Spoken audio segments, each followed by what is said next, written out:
Hoje eu vou trazer um conteúdo um pouco mais profundo para vocês e muito importante para mim. Eu acho que quanto mais pessoas forem tocadas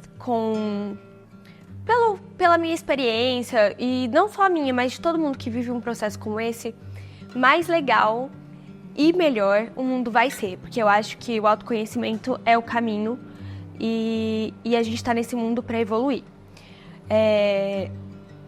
Eu confesso que eu sempre fui uma pessoa um pouco travada, e não que eu ainda não seja, mas eu era bem mais travada. Até pela minha família, assim, eu nunca tive contato e eu acredito que também seja um mundo muito novo.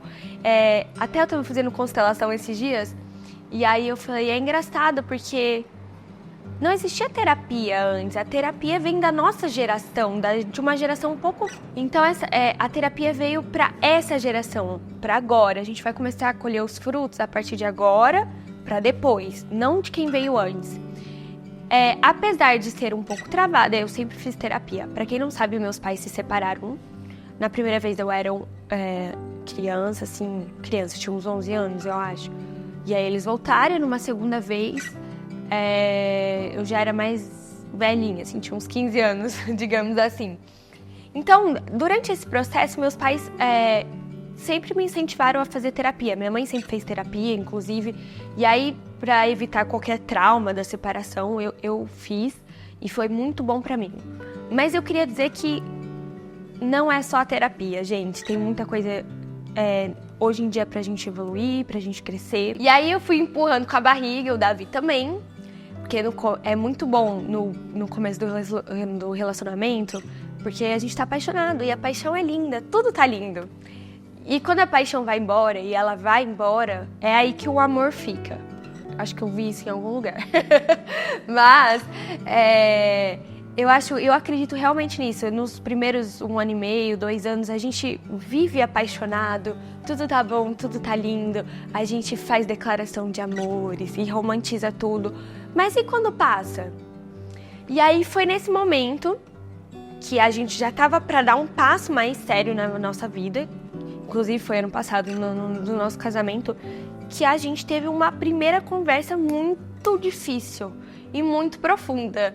Eu lembro até hoje, engraçado, olha, coincidentemente, amanhã a gente vai ter o treinão que eu fiz ano passado, e foi há 1 ano atrás, mais ou menos, nesse mesmo dia, um dia antes dessa conversa, e eu lembro que eu acordei com o olho todo inchado, que eu tinha chorado tanto. E porque ter conversa difícil dói muito, a gente aprofundar na conversa, sabe?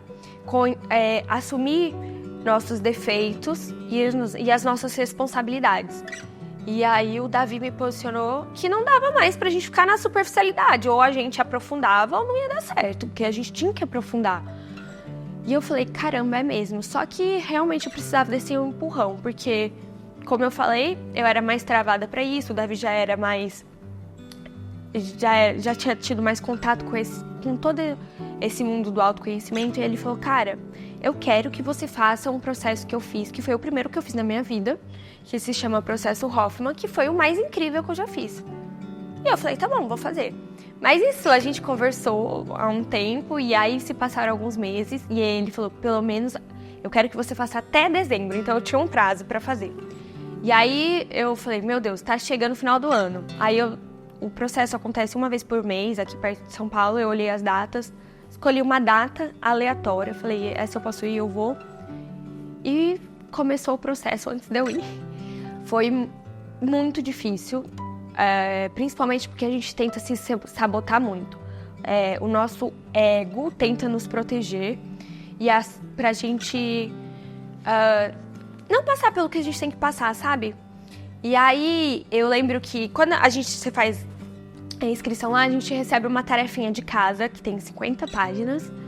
E aí, eu recebi essa tarefa, e na hora que eu comecei a fazer essa tarefa, eu falei, meu Deus, o que eu tô fazendo na minha vida? Será que eu quero ir mesmo pra esse lugar? O que eu vou encontrar lá?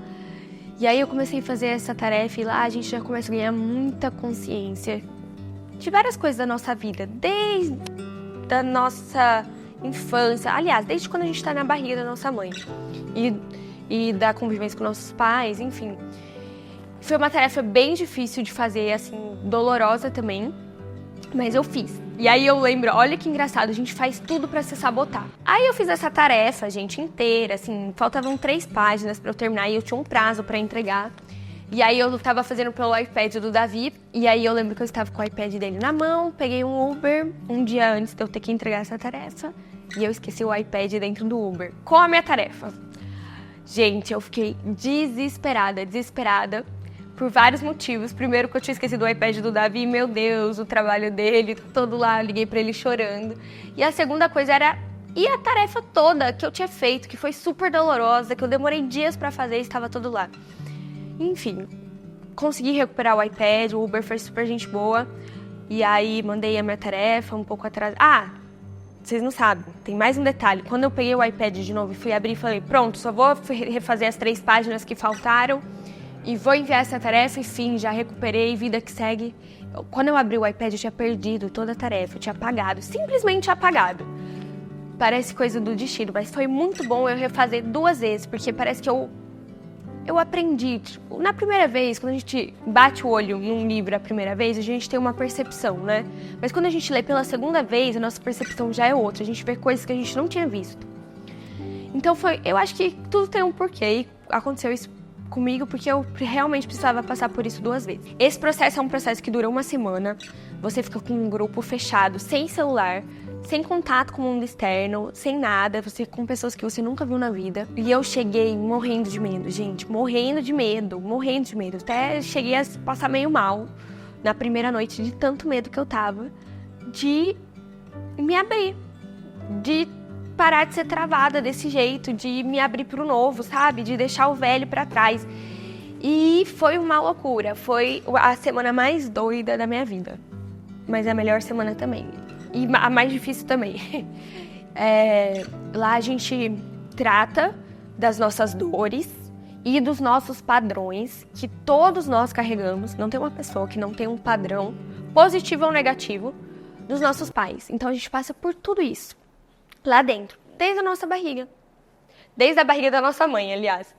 Então, assim, nossos pais são incríveis. Eles fizeram tudo que eles podiam dentro da realidade deles por nós. Mas tem muitas coisas que acontecem inconscientemente, inclusive por eles, inclusive por nós.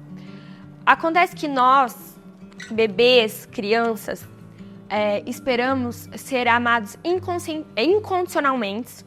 Perdão, falei a palavra errada. Nós, crianças, a gente espera ser amado incondicionalmente pelos nossos pais.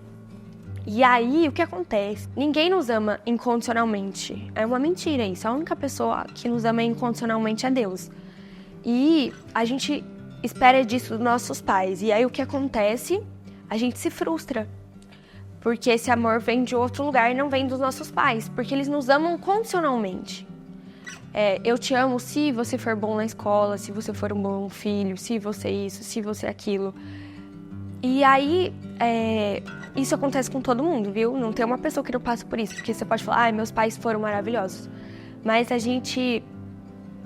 acontece as coisas na nossa infância que a gente vai carregar pro resto da vida. Então, se sua mãe talvez foi muito crítica com você, você vai adorar ser criticada. E isso vai ser inconscientemente. Então, você vai procurar pessoas ao redor de você que vão te criticar, mesmo sem você saber, porque você ama ser criticado, porque sua mãe te criticou a vida toda. Então, é uma loucura, gente. É um mundo novo. E pra que saber tudo isso, Isa? Às vezes eu quero deixar quieto. Realmente, eu acho que o autoconhecimento não é pra todo mundo. É pros dispostos e pros corajosos. Mas se você quer ter uma vida melhor, um relacionamento melhor, ser um pai, uma mãe melhor, busque isso. Então eu mergulhei de cabeça, eu falei, já tô aqui mesmo, eu vou viver tudo isso da melhor forma possível. Isso foi em novembro, final de outubro, começo de novembro que eu fiz esse processo, gente, foi a melhor coisa que eu fiz da minha vida. Mas eu também descobri que não é só fazer o processo, depois que é mais difícil, sabe? Porque a gente carrega esses padrões na nossa vida e aí a gente ganha consciência que a gente tem eles. E a gente aprende a como dominar eles. Tem padrões na nossa vida que são mais fraquinhos, que a gente consegue melhorá-los ou talvez anulá-los pro resto da vida. Tem padrões que a gente consegue deixar para trás. Tem padrões que a gente nunca vai conseguir deixar para trás, porque eles são muito fortes. Eu vou dar um exemplo de padrão aqui e agora eu vou me abrir para vocês. Eu sou extremamente controladora. Extremamente controladora. E aí, gente, quando algo foge do meu controle, óbvio que as coisas fogem do controle, eu perco, assim, o meu eixo, sabe? Eu não gosto que as coisas saem do meu controle. Se isso tá aqui, é porque é pra tá aqui. Às vezes eu quero controlar isso no Davi ou isso nos meus pais. Então esse é um padrão meu. E pra esse padrão ficar lá atrás, é o todo dia, gente. É o exercício todo dia. E é um exercício que a gente aprende lá dentro. Pra como a gente anular esse padrão. Então, assim, é um processo que eu indico pra todo mundo. Pra todo mundo. E é muito bom ir, mas o depois é ainda melhor. Quando a gente começa a colher os frutos disso. Não é fácil, porque realmente é um exercício diário. E não para por aí, porque eu falo que o autoconhecimento não tem fim. A gente tá aqui nesse mundo pra evoluir. Até o Davi falou, eu sempre vejo ele falar umas frases muito legais, que é: a gente tá aqui nesse mundo não pra deixar ele pior, não pra deixar ele igual. A gente tá aqui pra deixar esse mundo melhor. E a gente só pode fazer isso evoluindo, sendo melhor do que as pessoas que vieram antes de nós. E, bom, estou nesse caminho, não sou melhor do que ninguém para falar disso aqui, mas o que eu posso dizer é que eu estou em busca. Tem dias que nem tanto, porque a gente não é... Como eu posso dizer? A gente não é engajado todo dia, mas a gente deveria ser, e é o que eu estou buscando. Então, assim, eu não quero parar por ali. Aquilo não foi um remédio temporário, eu preciso buscar isso todos os dias. E não só pelo meu relacionamento, mas por mim mesma e pelos que virão. Porque eu acho que quanto mais a gente tem consciência, mais feliz a gente é. E a consciência, depois que a gente abre um buraquinho na consciência, não tem volta, gente. Não tem volta. Quando a gente vê, não tem como desver. Então, foi algo muito incrível. Eu espero que eu possa ter tocado no coração de vocês, para que vocês procurem esse processo, e se não for esse, que seja outro, porque tem muitos hoje em dia. É muito bom a gente estar vivendo numa fase que tem tanta coisa legal pra gente, disponível pra gente melhorar e pra gente evoluir. E é isso. Espero que vocês tenham gostado desse papo um pouco mais profundo, e eu vou procurar trazer mais coisas aqui desse assunto pra vocês. Um beijo!